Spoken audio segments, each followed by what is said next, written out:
विमानाग्र भूमि आलेख्यानाम नवजल कणैः दोषमुत्पाद्य सद्यः शंका स्पृष्टा इव जलमुचस्त्वादृशा जाल मार्गैः धूमोद्गारा कृत निपुड़ा जरा निष्पतन्ति। जहां पर नेत्रा, नेत्रा का अर्थ होता है नेता, अगुआ है, जो नेत्र शब्द के द्वितीय एक वचन का रूप है। अगुआ कौन है? सतत गतिना, सदैव गति किसकी रहती है? वायु की। वायु हमेशा चलती रहती है।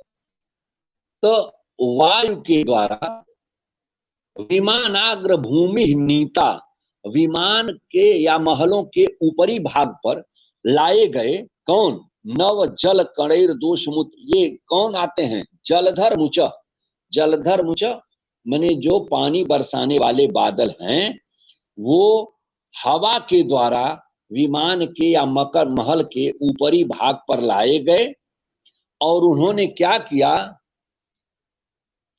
कि एक मिनट,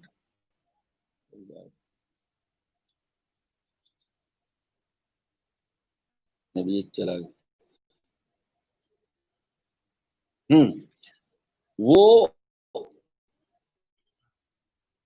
वहां पहुंच करके आलेख्यानाम, जिसमें चित्र लगे थे, घर के अंदर जो चित्र लगे हुए थे, उनमें अपने जल कणों से दोष उत्पन्न करके, यानी उन जलों को, उन चित्रों को भिगा दिया। यानी हवा के द्वारा जो बादल आसमान या ऊपरी महल पर ले आए गए और अपने जल कणों से उस महल के चित्रों को भिगा दिया, वो शंका स्पृष्टा इव, वो बिल्कुल डरे हुए। कैसे?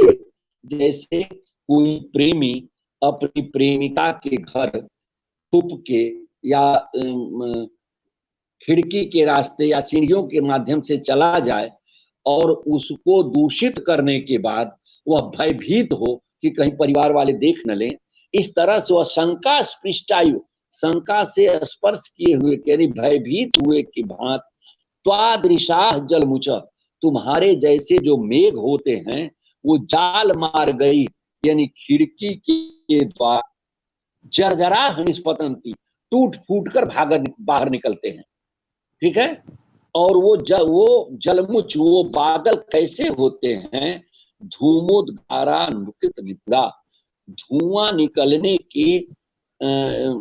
के आकार का या धुएं के आकार का अनुकरण करने वाले। जैसे किसी घर में धुआं कर दिया जाए तो वो खिड़की या दरवाजा या जहां जहां भी चित्र होगा उस रास्ते से धुआं बाहर निकलता है, तो उस धुएं के धूमोद्गार अनुकृत निपुड़ा, धुएं के निकलने का अनुकरण करने वाले, तुम्हारे जैसे बादल जर्जरा निष्पतंती, बिल्कुल टूट फूट करके बाहर भागते हैं, वो भयभीत हो। हवा के द्वारा विमान महलों के ऊपरी भाग में लाए गए तुम्हारे जैसे जल, वहां के चित्रों को अपने जल कणों से गीला करके या उनमें दोष उत्पन्न करके शीघ्र ही शंका से स्पर्श किए हुए की भांति धुएं का अनुकरण करते हुए जर्जरित होकर खिड़की के रास्ते से भाग जाते हैं, निष्पतंत निकल जाते हैं। ठीक है। कहीं जहां भी, हाँ बोलो सर, वो पिछली लाइन का नेत्रा नीता सत गतिना, हाँ, नेत्र सतत गतिना माने हवा, गतिना तृतीय एक वचन है, हवा के द्वारा नीता माने लाए गए। और हवा कैसी है? वो नेत्रा है, नेत्री, नेत्री शब्द माने नेता के अर्थ में होता है ना, नेत्री जो अगुआ होता है किसी भी समूह का, एक आगे रहने वाला जिसके इशारे पर लोग काम करते हैं उसे नेता कहते हैं ना जी। नेता का तृतीय एक वचन में शब्द होगा नेत्रा, अगुआ। और कौन है? सतत गतिना, वायु, माने वायु के द्वारा ही ले जाए गए हैं ना बादल, नेतृत्व। ठीक है। सतत गति वाले वायु के द्वारा लाए गए और विमानाग्र भूमि, महल के ऊपरी भाग में लाए गए। जलमुच, जलमुच, जलम मुंचन्ति इति जलमुच, जो जल को छोड़ते हैं, गिराते हैं, यानी बादल। और वो कैसे है? त्वादृशा, तुम्हारे जैसे, क्योंकि बादल से ही बात कर रहा है। तो तुम्हारे जैसे जो बादल होते हैं वह जा करके वहां पर नव जल कणई, दोष समुत्पाद, अपने नवीन जल कणों से दोष उत्पन्न कर। दोष क्या उत्पन्न करेंगे? घर में थोड़ा गीला कर देंगे, चित्रों को, आलेख्यानाम, चित्रों को, चित्रों पर पानी की बूंदे डाल देते हैं। और जब, अच्छा, इसको जब नायक अर्थ में लेंगे तो ये कहेंगे कि वह गया और नायिका को दूषित किया, दोष उत्पन्न किया। और इसके बाद शंका स्पृष्टायु, माने सशंकित हुआ सा, डरे हुए सा, वह जैसे धूमोद्गारा मुकृत निपुणा, धुआं जैसे निकलता है वैसे ही जर्जरित होकर के जाल मार्गों से, जाल मार्ग करते हैं खिड़की को, खिड़की के रास्ते से बाहर निकल जाते हैं। ठीक है जी। यत्र स्त्रीणाम प्रियतम भुजालिंगनोच्छ्वासितानाम अंगग्लानिम सुरत जनिताम तंतु जालावलंबा तत्संरोधापगम विशदैर चंद्रपादैर निशीथे व्यालुम पंति स्फुट जल लवचंदिनी चंद्रकांता। अब थोड़ा पहले इसकी भूमिका तुम लोग समझ लो तो ज्यादा आसानी होगी। जैसे खिड़की पर रस्सी से लटकाई गई है क्या? चंद्रकांत मणियां बड़ी बड़ी, ठीक है। और चंद्रकांत मणियों का की विशेषता है कि जब चंद्रमा की किरण पड़ती है तो वो पिघल जाती हैं, उनसे जल टपकने लगता है। ठीक है, तो ये कह रहे हैं कालिदास कि वो यक्ष कहता है मेघ से, जब तुम जाओगे वहां तो वहां क्या होता है कि स्त्रीराम प्रियतम भुजा लिंगनोच्छ्वासितानाम, स्त्रीराम प्रियतम के भुजाओं के आलिंगन से उच्छ्वसित हुई या छूटी हुई, आलिंगन से छूटी हुई, अंग ग्लानिम सुरति जनिताम, और संभोग के कारण जो थकान हो जाती है, तो संभोग जनित अंग ग्लानि, उनके अंग की ग्लानि को दूर करने वाले हैं। अतंतु जालावलंबा, धागे में खिड़की पर लटकाए गए चंद्रकांता, ये लटकाई गई चंद्रकांत मणियां जो है वह, अब वो चंद्रकांत मणियां कैसे ज्यादा पिघल रही हैं? त्वत्संरोधापगम विशदै, त्वत्संरोध अपगम, तुम्हारा अवरोध नहीं है, यानी बादल नहीं है। जब चंद्रमा, रात में बादल आ जाएंगे तो चंद्रमा की किरणें जमीन पर नहीं आएंगी। कह रहा है त्वत्संरोधापगम विशदै, जब तुम्हारा अवरोध खत्म हो जाता है तो चंद्रमा की किरणें सीधी पड़ने लगती हैं। ठीक है, चंद्रपादई माने चंद्रमा की किरणों से निशीथे, निशीथ कहते हैं अर्धरात्रि को, अर्धरात्रि के समय चंद्रमा की किरणों के द्वारा ये अस्फुट जल लवस्य चंद्रकांता, स्पष्ट रूप से जल कणों को टपकाने वाली ये चंद्रकांत मणियां व्यालुम्पन्ति, दूर कर देती हैं। क्या? अंग ग्लानिम, उनके सुरत जनित अंग ग्लानि को, संभोग जनित थकावट को ये चंद्रकांत मणियां दूर कर देती। ठीक है, कहीं कोई प्रॉब्लम हो तो बीच में भी अनम्यूट होके बोल देना। ठीक।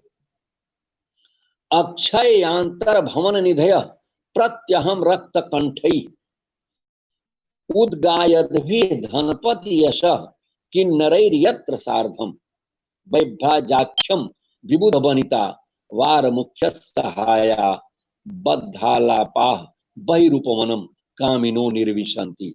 जो कामी हैं वह बाहरी उपवन में बद्धा करते हैं। भवन निधि, जिनके घर के भीतर अक्षुण धन संपत्ति है, निधियां हैं। अप्रत्यहम रक्त कंठई, प्रतिदिन अनुराग पूर्ण कंठों से, रक्त कंठई लाल कंठों से माने अनुराग पूर्ण रक्त कंठों से, किन्नरई सार्धम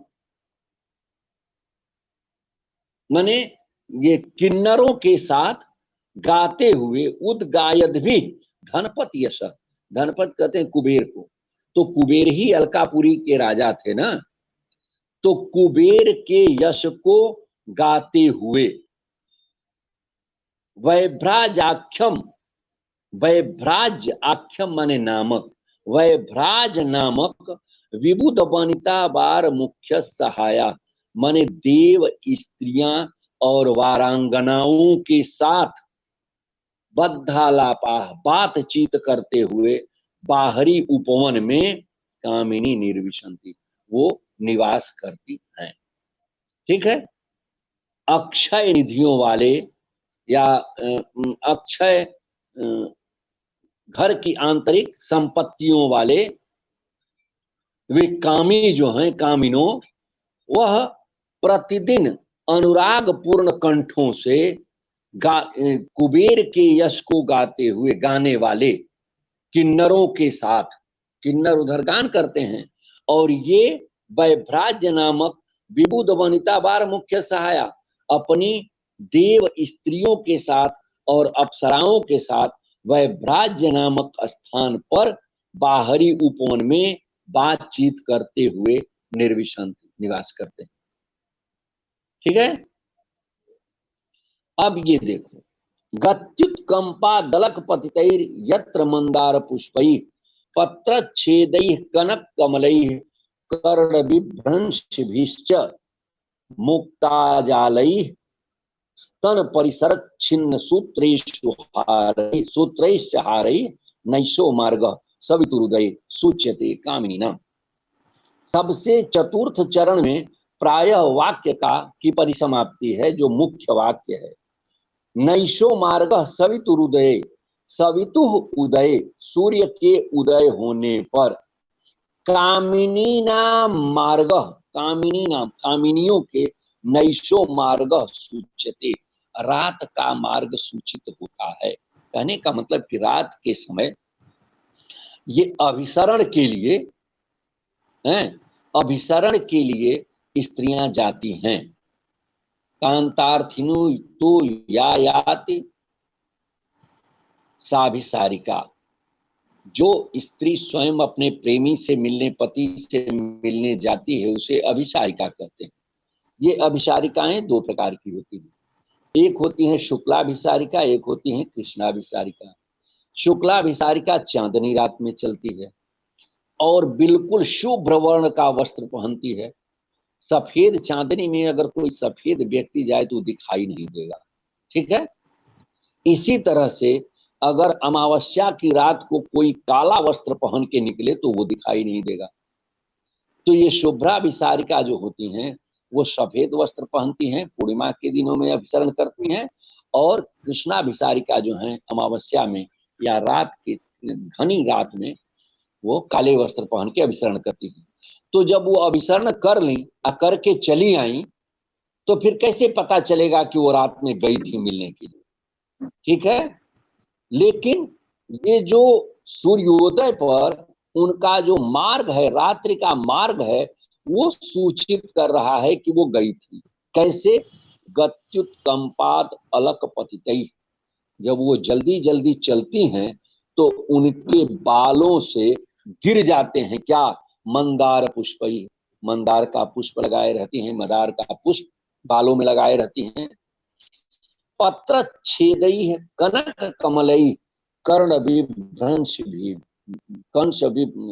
विभ्रंशभिश्च, और कानों में स्वर्ण कमलों और पत्र के टुकड़ों को जो पहनी रहती हैं, वो भी रात को गत्युत्कंपात अलक पत, वो रात में चलने के कारण गिर जाते हैं।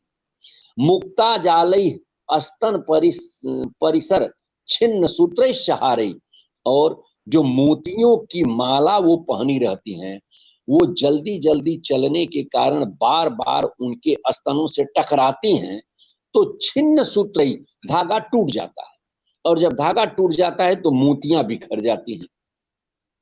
अब इतने चिन्ह तो रास्ते में गिर गए, तो नैषो मार्ग, रात्रि का जो मार्ग है वह सवितु उदय, सूर्य के उदय होने पर सूच्यते, सूचित हो जाता है।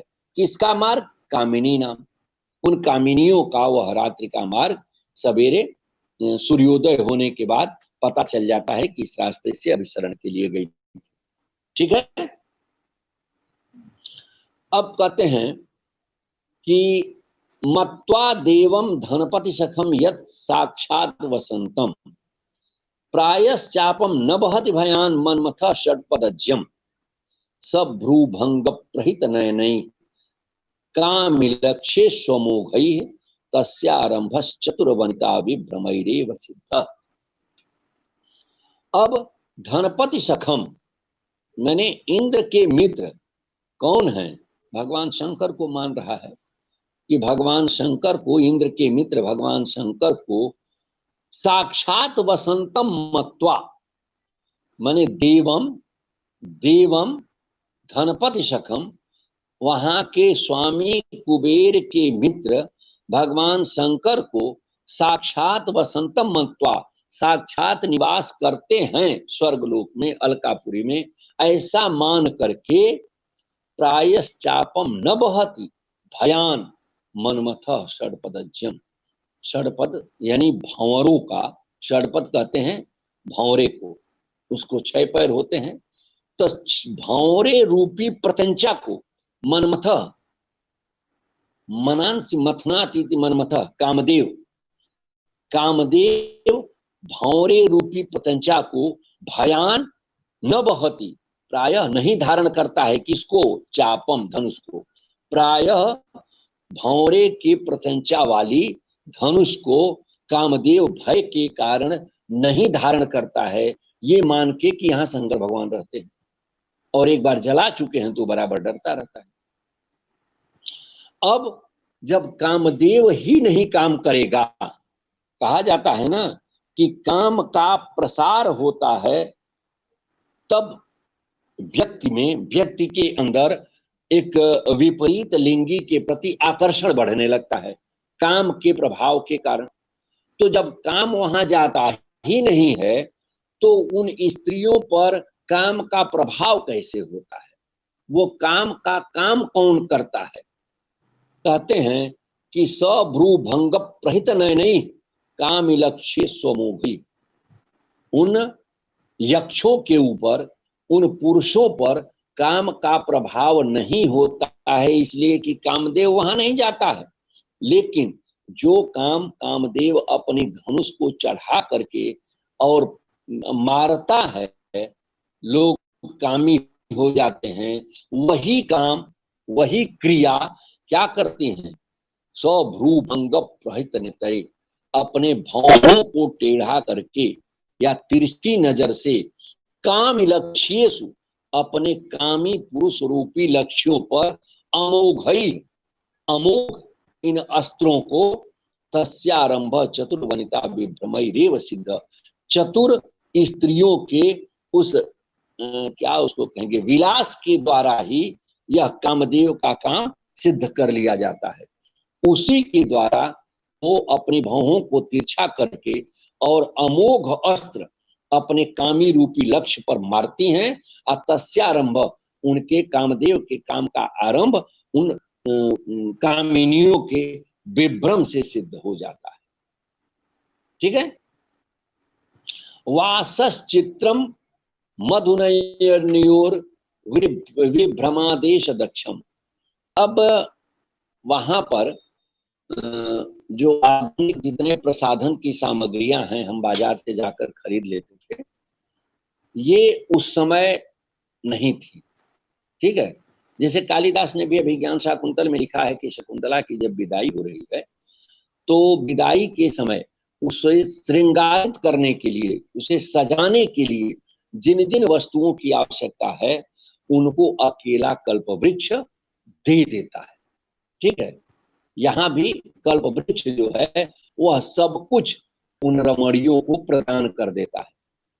वासश्चित्रम मधुनयनयोर विभ्रमादेश दक्षम पुष्पोद्भेदम सह किसलयैर भूषणानां विकल्पान लाक्षारागम चरण कमल न्यास योग्यम यस्याम एकः सूते सकलमला मंडलम कल्पवृक्ष। एक कल्पवृक्ष ही अबला के समस्त सूते सकल अमला अबला मंडलम, स्त्रियों को अलंकृत करने की सारी सामग्री एक कल्प वृक्ष ही दे देता है। यह श्याम जिस अलकापुरी में, ठीक, वो क्या क्या देता है? वासस चित्रम, भिन्न भिन्न प्रकार के वस्त्र दे देता है, और नयनयोर विभ्रमादेश दक्षम मधु, आंखों में विशेष प्रकार का वो विभ्रम पैदा करने वाला या विलास पैदा करने वाला, विलास पैदा करने में दक्ष मधु दे देता है। मधु, जैसे आज भी मदिरा पान करने के बाद प्रायः लोग उन्मत्त हो जाते हैं, क्योंकि विवेक थोड़ा कम होने लगता है और नशा बढ़ने लगता है और काम का प्रसार बहुत अधिक हो जाता है। तो उनके नेत्रों में विभ्रम पैदा करने के लिए या विलास पैदा करने में निपुण मधु दे देता है। पुष्पोद्भेदम सह किसलय भूषणानाम विकल्पा, और पत्तों के साथ, किसलय पत्तों के, नवीन नवीन पत्तों के साथ खिले हुए फूलों को दे देता है, और भूषणानाम विकल्पान, और भिन्न भिन्न प्रकार के आभूषण प्रदान कर देता है।